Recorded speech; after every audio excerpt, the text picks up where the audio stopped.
കാന്ത first half കഴിഞ്ഞതിന് ശേഷമുള്ളൊരു review ആണ്. ഈ സിനിമ ആദ്യമേ പറയാം, ദുൽഖറിന്റെ കരിയറിലെ ഏറ്റവും ബെസ്റ്റ് പെർഫോമൻസ്.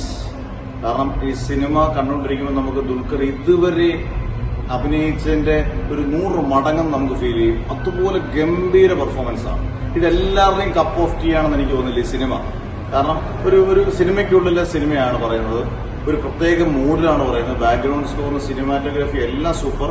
നായികയായിട്ടുള്ള ഭാഗ്യശ്രീ തകർത്തു. സമുദ്രക്കനി ഒരു രക്ഷയില്ലാത്ത ക്യാരക്ടറൈസേഷൻ. നടിപ്പ് ചക്രവർത്തി എന്നാണ് ഇതിനകത്ത് പലപ്പോഴും പറയുന്നത്. നമ്മുടെ ദുൽഖർ നടിപ്പ് ചക്രവർത്തിയായിട്ട് മാറിക്കൊണ്ടിരിക്കുന്ന ഒരു വേറെ ലെവൽ അഭിനയമാണ്. കാരണം ഇതിലൊരു നാഷണൽ അവാർഡ് കിട്ടാനുള്ള ചാൻസ് വളരെയധികം കൂടുതലാണ്.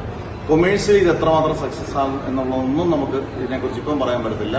പക്ഷെ ഫസ്റ്റ് ഹാഫ് നിർത്തുന്നിടം വരെ അതിഗംഭീരമാണ് സിനിമ.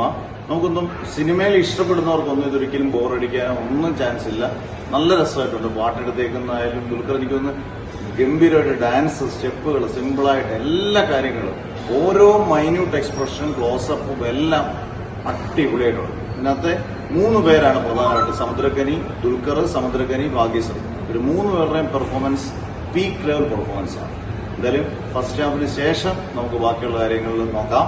ഫസ്റ്റ് ഹാഫ് വരെ കിട്ടുവാണ് സിനിമ.